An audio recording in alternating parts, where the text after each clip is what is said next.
Okay, welcome everybody to part 2 of this amazing event. Part 1, for those of you who are watching the recording who didn't see the first part, the separate recording.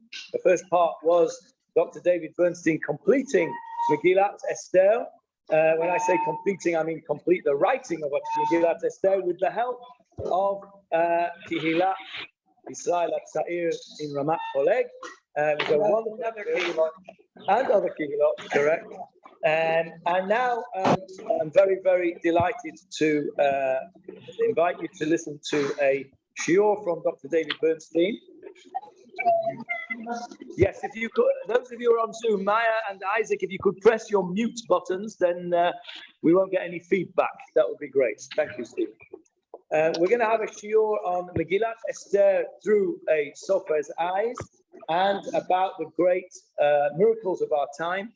And I want to, I know that David is going to dedicate this shiur to a couple of people.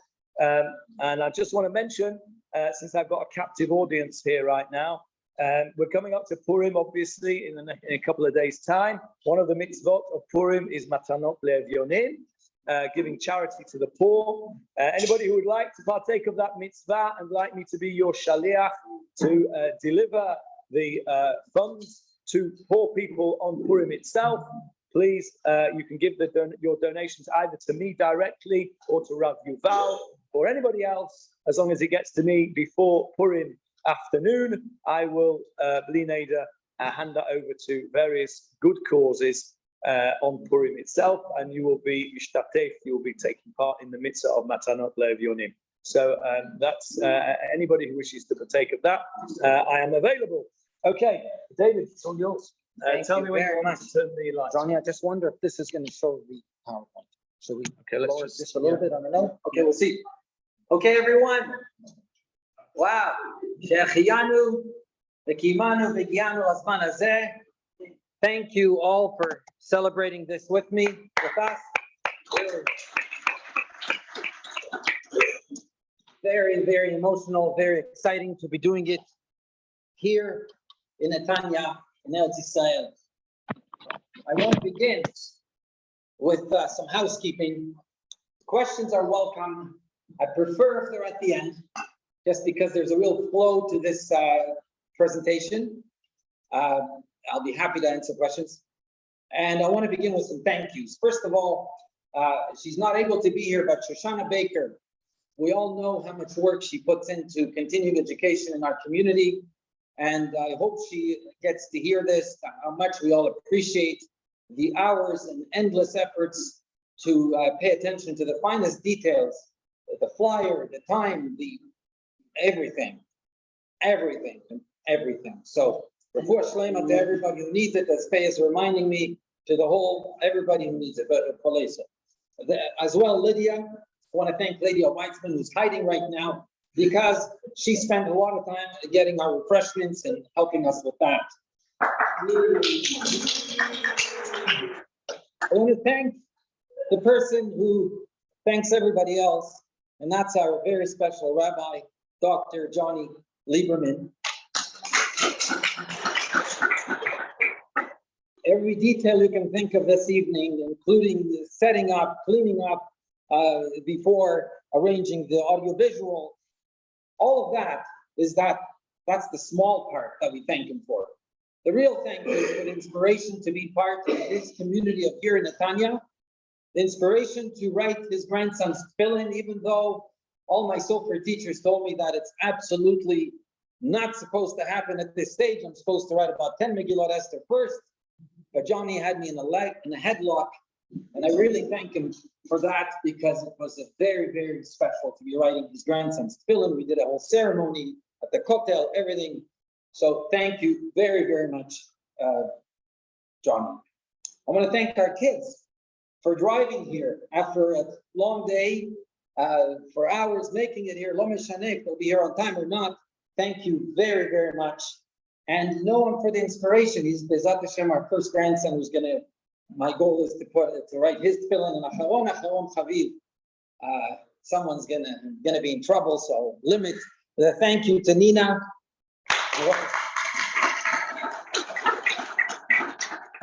20 years ago. 20 years ago, she just was in a farm store and she bought me a sefer about being a sofer and encouraged me to do it. And then when we came to that course that I took online with Rav Adam from Kiryat Arba, Nina found that course and encouraged me to go to throughout the process, not just allowing me the time, but really encouraged me. So thank you beyond any words, Nina. Okay, let us then begin. Okay. Yes, no. I don't know. We'll see in a moment. Let's just see. No, thank you. Let's just see. Don't touch anything, please. Okay? No, just thank you. Okay, let's see. Okay, good. Everybody bring their pillows. It's a little too dark. It's okay. Maybe you need to turn the screen a little bit. Johnny, let's try that. There we go. Is that a little better? Okay. So I dedicate tonight's shiur to the Refuah Shlema of my dear father-in-law, of Alter Mordechai Yitzchak Halevi ben Chana Motel. He's currently receiving treatments, etc. One of the most positive people I've ever met, him and my mother-in-law. And we really do wish him an easy recovery and a quick, speedy recovery. Refuah Shlema. As well, I want to dedicate the evening Refuah Shlema to my sister and to others b'toch sha'al Cholei Yisrael. As well, in the memory of, we are all very, very close, the people in this community. I have the zchut to be sitting right next to Rabbi Israel Yingbar. Just in a sentence, this man survived, Rabbi Johnny, is it five concentration camps.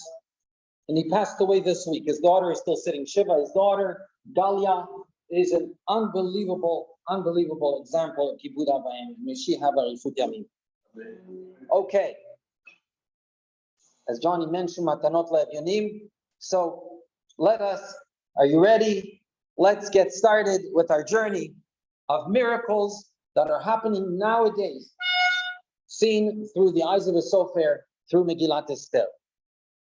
Oops, bring back one, please. No. Thank you. Bring back one. Thank you. So, to begin, some of you here are Baalei Kriya, Baalei Koreh. I know there's a woman here who will be laning a few prakim in a woman's laning. There are a few of you Baalei Koreh, so you know that we read, there are two words that we have a suffix about the exact spelling of the word in Megillah. So what do? We're not sure. We want to cover all bases. We're going to read it twice with a slight variation. The Baalei Kriya know what they are, but for the rest of us, okay, this pasuk here, the king has permitted the Jews of every city to assemble and fight for their lives. If any people or province attacks them, they may destroy, massacre, and exterminate its armed force. How do we lane it? Lehashmid, la'od, le'abed. And then we go back. Some go back over the word. Some go back over the pasuk. Different minagim. Lehashmid, ve'la'od, le'abed. So that vav, okay, is the question. So let's see how I wrote it in my Megillah. Okay, if you look at the third line, lehashmid, what's missing? The vav. No vav. My grandson Noam, who I love very much, loves electronics, so I'll ask him, please don't touch the computer. Please, Noam. Thank you so much. Thank you so much. No, thank you. It's okay. It's all good. Thank you. It's working well. Thank you so much. So, the vav is missing. The next one, there are two places. It's in chapter 9. Both are towards the end of the Megillah. And here we see, okay, throughout the provinces of King Ahasuerus, the Jews mustered in their cities to attack those who sought their hurts. And no one could withstand them. That word could be bifnehem or lifnehem, ve'ish lo amad bifnehem, ve'ish lo amad lifnehem. Okay, how do we lane it? So we lane twice. Okay, so sorry, all of us, the Megillah is not long enough. We added a pasuk just to cover all bases. And how did I write it in my Megillah? Third line. Well, B for Bernstein, but is that the correct spelling? Maybe it should be a lamed. We don't know. Who's the correct one? Sefaria or David Bernstein? Did I make a mistake? And just to assure you, as those of you who wrote a letter, before you sit down to write anything, any stam, Sifrei Torah, Tefillin, Mezuzot, you must, it's me'akev. It will disqualify if you don't. Say, L'Shem Kedushat, Megilat Esther. And then as well, this is optional, Tatzileni mita'ut, Hashem, help me not make mistakes. So is this a mistake? Is my Megillah kosher? If it's pasul, how can you make a bracha on it? So just as an aside, that halacha, a Sefer Torah, if you've got a wrong letter in it, the whole Sefer Torah is pasul. You cannot learn from it. A Megillah that has a wrong letter in it is kasher, as long as the Baal Koreh reads it properly by heart, by memory. But the writing itself, it's kasher either way. But nevertheless, we want to do things properly. So just to put your mind at ease, again, one of the things a sofer has to do is write min haftar. Even if you happen to know, let's say if you write mezuzot, you're writing them so many times, you know it by heart. You still must look at a source and actually utter with your mouth, okay, hebel piv, different halachot, but the point is we read from a tikkun. So this is a tikkun I wrote from, and you can see it wasn't a mistake, I'm missing the bottom intentionally. However, if you look on the side, okay, it's telling us, so if you're writing a Sephardi Megillah or a Taimani Megillah, you can write Vela Harod. You should write Vela Harod. So the Sephardi Megillah and Taimani Megillah actually looks a little bit different. And the same thing with our next. Thank you very much. So the same thing with the Bifnehem, okay? So now, which one is the correct version? Well, I'm going to keep you in suspense for a little bit. So let's first study something else. Graphic design of the Megillah. Do you guys recognize this picture? These are our good friends, David and Fran Wolf, who you met over there, some of you. And I think David coined this term, graphic design, of a Sefer Torah, of a Megillah. And I'll tell you that when David found out that I'm learning to be a sofer, David's, I'm going to embarrass him. He's a big Talmid Chacham, gives shiurim, mechaber of a sefer, phenomenal Baal Koreh. So he said, I'm going to teach David some stuff about graphic design. And that's who got me hooked on it. So the reason you're sitting through this year tonight is very much with Rabbi Johnny's inspiration and with David's inspiration as well, and Fran. So here they are.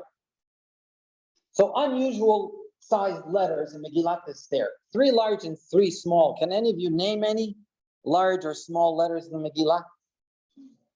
No? In Aser Bnei Aman.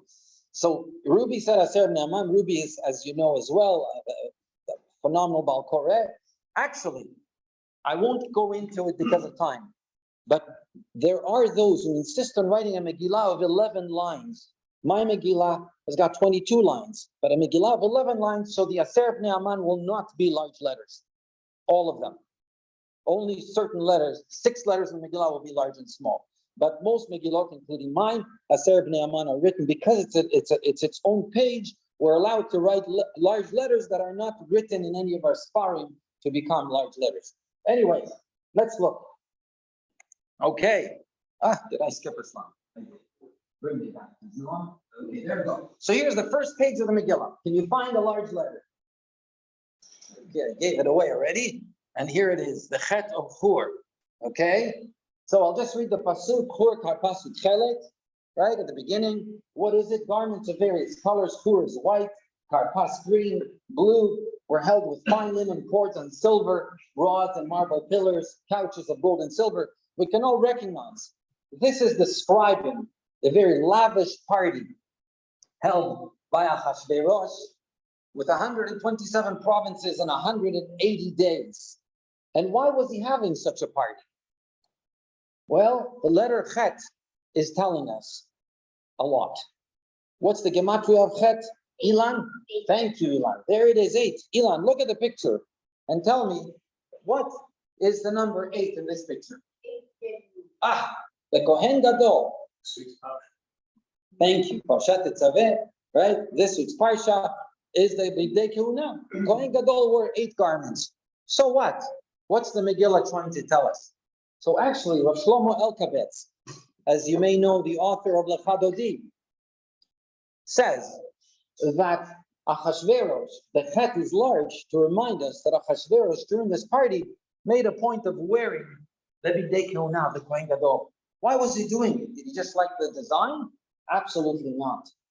What he was doing is celebrating the fact that Yirmiyahu Hanavi prophesied, Hananavua, that after 70 years of exile, the Jews will return to Eretz Israel and rebuild the Beit HaMikdash. Achashverosh's cheshbon, his count, said to him that the 70 years have passed, and guess what? Where are the Bigdei Kehunah he was showing to all the people in his feast? They're not in Yerushalayim, they're not in the Beit HaMikdash. Look where they are, I'm wearing them. We also laying in the Megillah, right? Ilan, what did you say? What did you say, please? Yeah. So why do we lay it in that tune? Anybody recognize that tune? A tune of Eicha. Why are we laying vessels, various vessels, in the tune of Eicha? To remind us that the same point that Achashverosh was displaying the kelim of the Beit HaMikdash. Why was he doing it?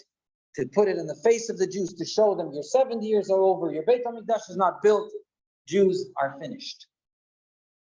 Okay, very last page of the Megillah, can you find the large letter? Thank you, Noam. Here it is, the Taf of Vatichtov, and Esther, the queen daughter of Michael, wrote all the authority to accept this second letter of Purim. Tells us Rav Moshe David, and that's my name, by the way, a few hundred years ago. He was a student of the Ramchal, and he writes that the Taf is for the word Tmimut, that Esther was Tmima, despite her surrounding. Where did she learn that from? Tam, Ishtam. Who do we know is Ishtam? Yosef Alim? Yafeh. Yaakov Avinu, similar to Esther.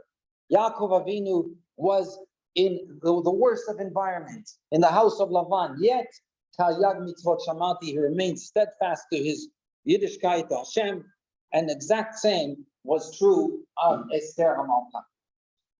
So let's continue playing Gematria. What is Kaf worth? Thank you, 400. Okay, there we go.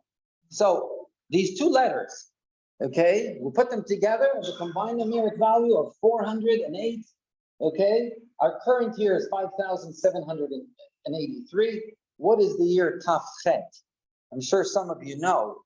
Okay, that corresponds in the secular calendar, 5,408, to the year 1648. A very, very significant and actually sad year in our calendar. Any of you? Very good. Here we are. One of the worst years in Jewish history. They wrote Tach Vetat, as they're called, the Khmelnytsky pogrom of 5,408. A series of horrible pogroms. Okay, the Polish-Lithuanian Commonwealth, where Bohdan Khmelnytsky, Machshemo, okay, killed thousands of Jews and destroyed entire communities. Says in She'erit Israel, Rav Moshe David writes, is it possible that these massacres were actually predicted in Megilat Esther? And he writes, I'll read it quickly over here, those with mystical knowledge have said that the decrees of Aman, which were canceled at the time of Esther, true, and mortifying in Persia, weren't really canceled. They were just postponed. They did take place in the year 5,408. And this is hinted in the letters Taf and Chet that are written large in the Megillah, the Taf of Vatichtov and the Chet of 4. So now we're entering a whole new arena called Torah codes. That is very questionable, but nevertheless. Could there be more Torah codes hidden in Megillah? In order to find that, let's look at the 4 other unusual sized letters in the Megillah. But before I do that even, I'll tell you, yes, they are found in Haman's list, Haman's 10 sons. And we're going to look at the uniqueness of that list. They do know I want to say something. Yeah, here's that. It's the years where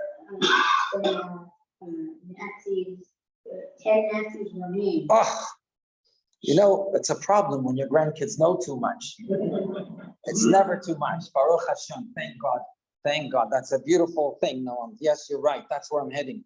So first we'll look at the style graphic design of certain aspects of our Torah. So there's two main styles, okay? Stacks of words, two types of layout. One is called space atop a brick and brick atop a space, or in simple English, staggered. And the other is space atop a space and brick atop a brick. Let's see. Do you recognize this? Shirat Hayam, right? The Song of the Sea. And this is a brick on top of a space and a space on top of a brick. It's staggered, okay? As opposed to this, Aser Bnei Aman. There's also a Shira in the Torah that some of you may know. Which Shira is it? Azinu, which is written in the same way. Two vertical columns, okay? Why is that? So the Talmud Yerushalmi tells us because such a building cannot remain standing. This is a list of Rishayim. We don't want that standing. The Talmud Bavli takes it a step further that if they fall, we don't want them to be able to rise. It's a very unstable structure, as opposed to Shirat Hayam, which is a very stable structure. And Shirat Hayam, amazing. Thank you, Ivan. Wow. So now can you find the large letter? A little hard to see because it's cut off. I'm giving you a hint. Okay. At the very bottom, the Vav of Vaizaka. And that is actually written in the Gemara. The Gemara tells us that the Vav of Vaizaka has to be long. Why is it? Because it reminds us, as a matter of fact, they say it's supposed to be like the mast of a ship. Because to remind us that the 10 sons of Haman were hung at the same time on one big pole. Thank you. Thank you. Can you find the small letters in Aser Bnei Aman? There you go. There's one. Yes. Right. Okay. You can see them. There we go. We'll show them here. Okay. You see the Taf in Parshandata, Parmashta, and Vaizata. Taf, Shin, Zayin. Okay. We'll continue playing Gematria, and for time's sake, 5,707. And what does that take us? The small letters Tav, Shin, and Zayin in the list of Aman's 10 sons, with the combined numerical value 707, are seen as a hint to the future. Is it a prophetic code? Well, as Noam said very well, despite the 24 centuries separating these two events, Haman and the Holocaust, the book of Esther contains a hidden prophetic allusion to the Nuremberg trial of 1946. And it is especially looked at because Esther asked for the sons of Haman to be hung machar. And it's one of the hints that are taking us to the fact that tomorrow is not tomorrow, but it's many, many years from now. Okay, a veiled reference to the much later hanging of the 10 Nazis convicted at the Nuremberg trials in the year 5707. And just before one of them, Imach Shemo, Julius Streicher, was hung, he declared, it's reported by an American reporter, that he screamed out, Purim Fest 1946. A lot more about it. Here is a picture from an article that I can give you a great reference to. You see the 10 sons of Haman, the little letters, and you see in the background the Nuremberg trial. And the Jewish Observer, a Haredi newspaper, wrote from Persia in the year 3394 to Poland in the year 5408, right? That's the Tach, 4008, and to Nuremberg in the year 5707. It's all, okay, the odd-sized letters in the Megillah are a prophetic prediction. And can give you all kinds of references. However, we all love controversy, don't we? We don't. It's quite a controversy whether this is, how valid this is. And here's an article on that clock, The Code of Esther, a counter investigation by Dr. Emmanuel Bloch, where he writes, is the prophetic phenomena real or imaginary? And he goes into great detail. I'm going to share some of it with you. The first thing he looks at is the origin of these small letters. Let's look at ancient manuscripts. Where do these small letters first appear? And the answer is that they first appear not in the handwritten manuscripts, but in the printed book, the printed Mikraot Dolot. Right after the printing press came out in Venice, Mikraot Dolot was put out by Yaakov ben Chaim ibn Adoniyahu, Very, very interesting, the whole subject in and of itself. And that's the first time that we see these small letters, okay, in the Aseret Ne'aman. But how about earlier manuscripts? Can you see the small letters there? So again, we're on into manuscript of the Leningrad Codex. Still exists today, written about 1,000 years ago. It's the only existing manuscript of the entire Tanakh. And it's housed in the library, the National Library of St. Petersburg in Russia.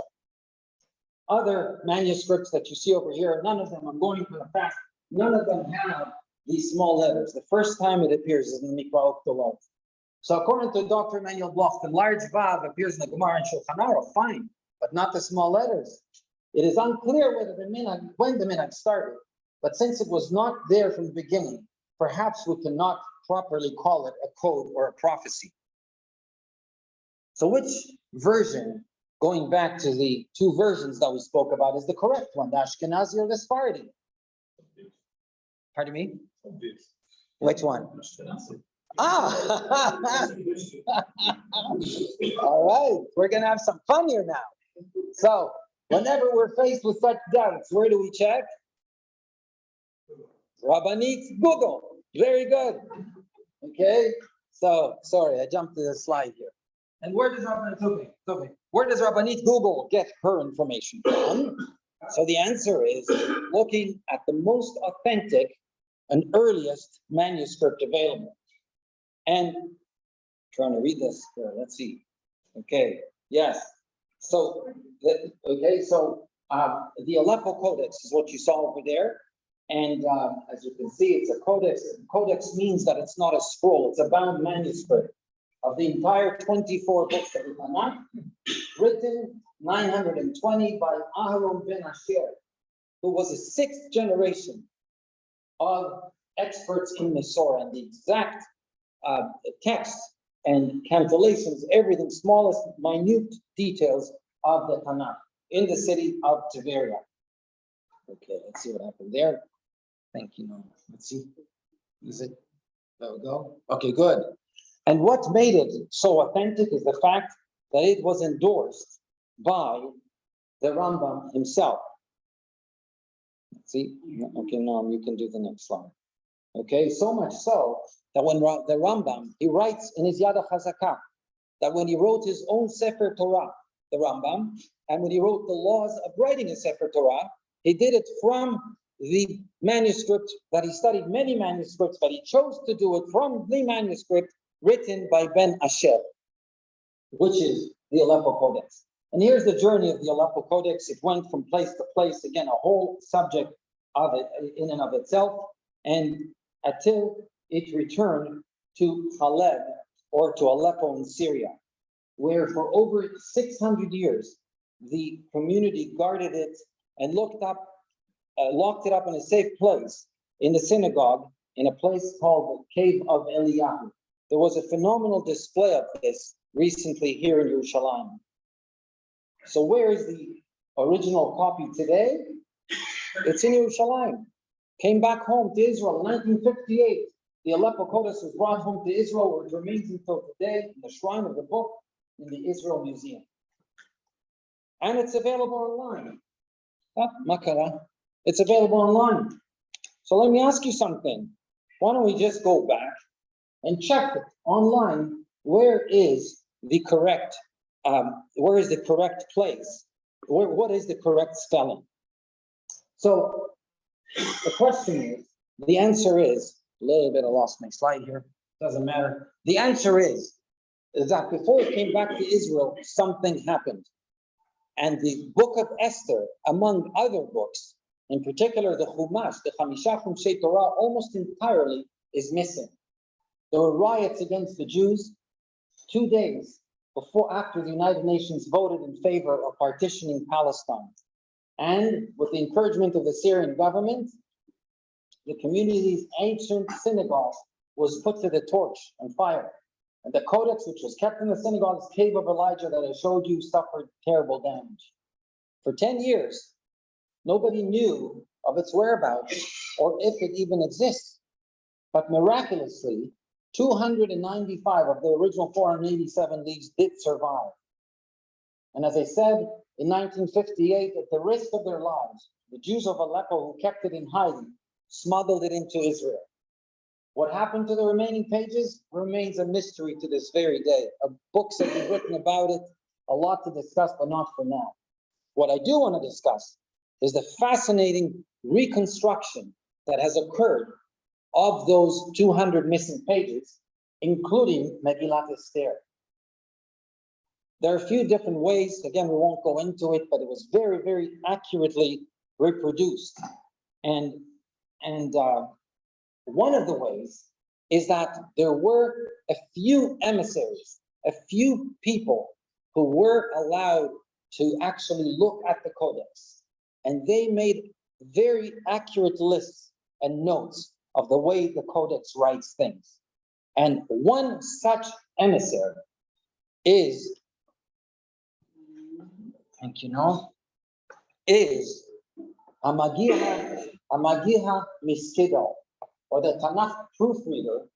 Skidol, I don't know how to pronounce that, Skidol or Skidel in Lithuania. Rav Shalom Shachna Yellen.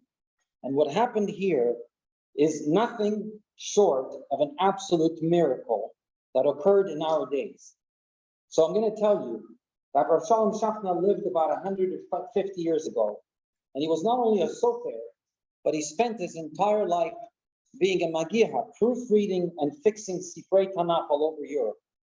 And over the years, as all these manuscripts passed his quill, he noticed some minor variations, which he carefully recorded in the margins of a small printed Tanakh that he had, in the hope that one day, somehow, he will get to Aleppo, where he'll be able to resolve his dilemmas by checking them against the Codex. In 1858, Rav Shalom made Aliyah from Skidel, Lithuania. Didn't take long before he was discovered and was quickly recognized in Israel, not only as a great Sofer, but as a phenomenal expert in the matters of Mesorah. Hamagia Miskidol had his dream come true when a letter was written and signed by the greatest rabbis of Yerushalayim, Rabbi Salant and others, written to the rabbinic leaders of Aleppo community to grant Rav Shalom full access to the Keter. And here is that letter, signed by Rav Salant, a little hard to see here, but here is that letter written for, okay? And the story is actually told, if you'd like to read it, I've got it. It was written in the Israeli newspapers, but I'm going to tell it to you briefly. That due to his health, he was not, you can go back a slide, please, Noam. Due to his health, Rav Shalom was not able to go. But what he was able to do is to send a son-in-law, Rav Kimchi, to go to Aleppo and to study the Keter, where his son-in-law spent months and months beside the Keter, going with his father-in-law's little Tanakh and writing beside each of the questions the exact answers of how it appears in the Codex. This became an invaluable resource for the rabbis and Sofrim in Israel and remained in the hands of Rabbi Yellen's family for generations. But unfortunately, when the Turks ruled this land, the grandson of Rabbi Yellen, who had this Tanakh in his possession, had to flee quickly and hide this precious book. And since then, many rabbis have asked the family for it, but nobody had a clue where it is or if it still exists. But it was not until recently, in the year 1987, which I can say by Amima, not by Amima, but Bazman Azeh, less than 40 years ago, that what occurred is a true story and nothing short of an absolute miracle. The story was written up all the Israeli newspapers as I showed you, and it was called Ha'otzar Be'aliyat Hagag, which means the treasure hidden in the attic. Let me share this miracle with you. A house in Kiryat Moshe, where, by the way, I grew up, a house in Kiryat Moshe was about to be demolished and turned into an apartment building. The family that owned the house noticed that in the attic, there were all kinds of old papers and old notes and things that looked like sparring. And they didn't know what to do with them. But they had a family friend who was the yeshiva bachar. So they called him over and said, you can have it all. Whatever's valuable, you can keep. Whatever it isn't, you can dispose of. Which he did. He kept the good Sfarim. And whatever wasn't so valuable, he took to a store in Mea Sharim, to the used Sfarim store. And so, he was very excited about this. And when he went to his yeshiva, he in Har Etzion, he told his friends and teachers about the incident. And when he mentioned that he saw the name Shalom Shachna Yellen written on one of the papers, a man jumped from his, who happened to be there in the Beit Midrash, jumped from his seat. That man's name is Yosef Ofer, who happened to be there at the time. Anybody recognize that name? Well, it just so happens that Yosef Ofer is a professor of Tanakh at Bar Ilan University and Herzog College in Alun Shvut, and happens to be nothing less than one of the world experts in Masorah and in the Keter in the Aleppo Codex. He immediately knew that the house in Kiryat Moshe was no ordinary house. It belonged for generations to the family of Shalom Shachna Yellen. He immediately took action. He traveled to Yerushalayim and carefully examined all the books and papers from the attic. There were some notes there, that important lists and notes written by Rav Shalom himself. But to Yosef's dismay, the Tanakh, the actual Tanakh, was nowhere to be found. This is a photo of Yosef Ofer telling the story that I'm telling you right now, pointing out that attic in Beit Mishpachat Yam, Hasulam Laliyat Hagan. Okay? And I'd like to read to you actually, because he documented the story, and I'd like to read to you in his own words. Okay? Let's see, where are we going here? Yeah, here are his own words. I translated them. I researched and asked, and it turned out that some books were in the attic and that seemed less valuable, and they were moved to the bookstore in Mea Sharim neighborhood. I rushed to the store together with the person who delivered the books, and we were told that some of the books, not worth much, are placed in a cardboard box in the corner in order to soon bury them in the Geniza. And there, in that old cardboard box, ready to disappear forever, was the Tanakh with the precious notes written by Rav Yellen and his son-in-law. Here is a photo of the last page of that Tanakh, and the signatures of Rav Yellen, a little hard to read, and his son-in-law, Rav Kimchi. So today, by the way, when you visit the Israel Museum, the Heichal HaSefer, there's a beautiful display of the Aleppo Codex that I highly recommend you go visit. And right next to the Codex sits a Tanakh called the Yellen Tanakh. That Tanakh was used, there it is by the way online, and that Tanakh, you can bring back a slide now.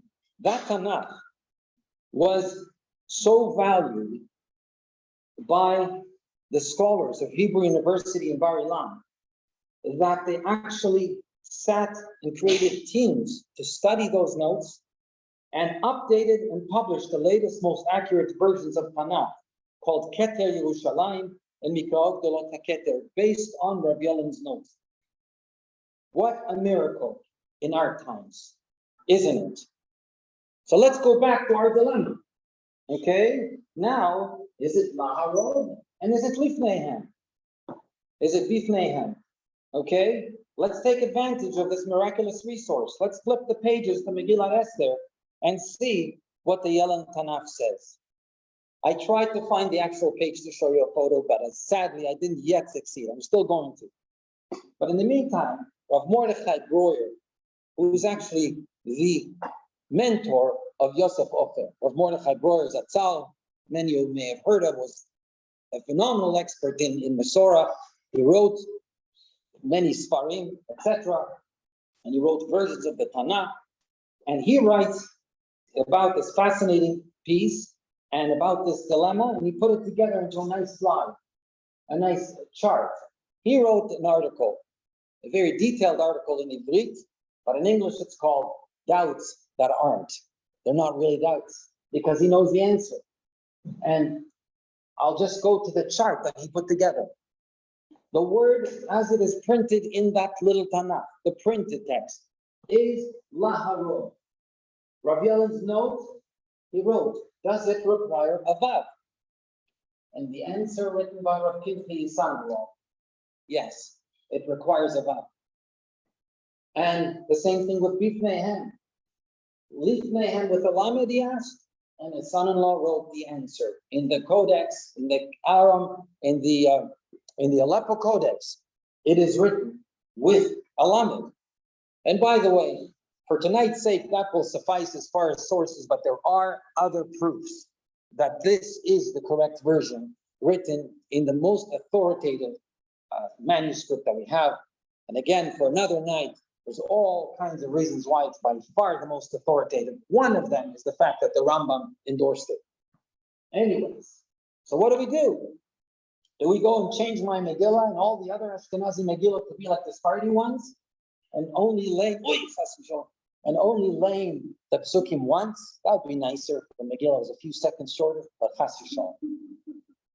So we Ashkenazim have the textbook for a Sofer. And I have to learn the Sefer like every other Sofer and be examined on it in detail. The Sefer is called Keset HaSofer, the inkstand of the scribe. And it's the legal handbook for scribes. It's still considered the essential guide for scribes. At the end of the book, Rav Shlomo Ganzfried, do you recognize that name, by the way? The Kitzur Shulchan Aruch, okay? The Kitzur Shulchan Aruch, that author, about 150 years ago, wrote the textbook for Sofrim. And he wrote in the end of it, of the Keset HaSofer, the exact version of, again, the entire Tanakh, including Megilat Esther. And we have it. What does he say? Well, here it is. I won't go through it because of time, okay? Because of time. He is very aware. And again, I'm giving you a brief anecdote of this history because there's so much of it. He's very aware of everything we discussed tonight. Trust me, he knew it a lot better than I did. But he still writes,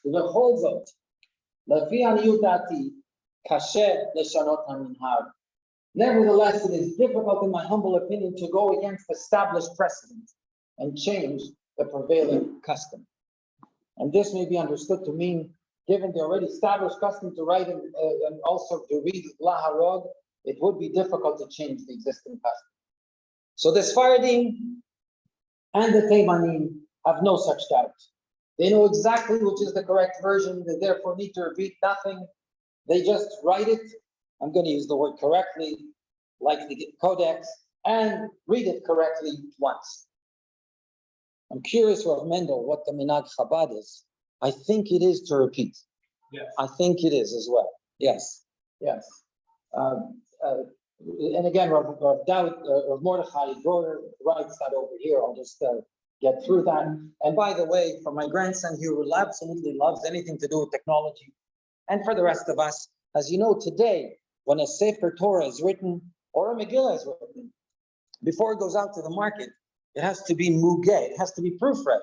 How do we proofread? Not like we used to, just with a person. With Gavra, we first check it with a computer. And just to let you know, I've seen it. I was zochet to see it here in Netanya. There's a great Magiha, Rav El Charal, and I saw him, and he was Magiha, Rav Johnny's grandson's tefillin, and my Megillah. A computer, it's not like you put it into a computer and it comes out with a receipt. You put it into a computer, and a Sofer, Magiha, more than a Sofer, sits and sees everything that the computer alerts the Magiha to check certain things. And of course, if a letter is missing or an extra letter, it'll catch it right away.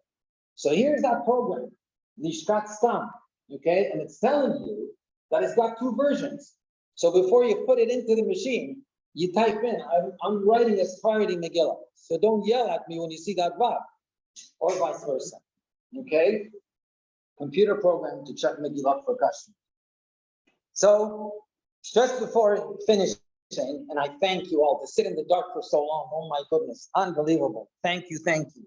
Just before we finish, for another few minutes, I'm talking about miracles that I believe are happening in our days, and I think the story of Aliyat Hagag is nothing short of a miracle that happened by Amin Ma'am Bazman Hazeh. But here's another one. Any of you recognize this Megillah by any chance? Well, do you recognize this man? His name is Chaim. Okay, maybe you can get an idea of Zaka in the background. This is the Ukraine. Just a few weeks ago, Turkey, pardon me, thank you very much. Turkey just a few weeks ago. Ancient Book of Esther scrolls survives Turkey earthquake and is brought to Israel. I'll just read it to you. Local elder salvages centuries-old document from rubble of collapsed Antakya synagogue and hands them to Israeli rescuers. And what does Reb Chaim say over there? This is one of the most moving moments of my life. By Ami Mahem, Bazman Hazeh. And so, what is the take-home message just before we get up and leave? What do we learn from Esther Amalka, from Professor Yosef Ofer, and from the Israeli team in Turkey? To always keep your eyes open and ears open, because as Rabbi Lord Jonathan Sachs, I should have written Zatzal, so eloquently said, the world is Hashem's art gallery, and his masterpieces or miracles are everywhere around you. You just have to make sure to keep your eyes wide open, perhaps using Rabbi Yisrael's magnifying glass as you go about your daily life, and especially when you're davening. And I was so glad to see this lighting Hanukkah candles, of course, Rabbi Johnny with. And so I thank you so much for coming, and they will be so glad to see more.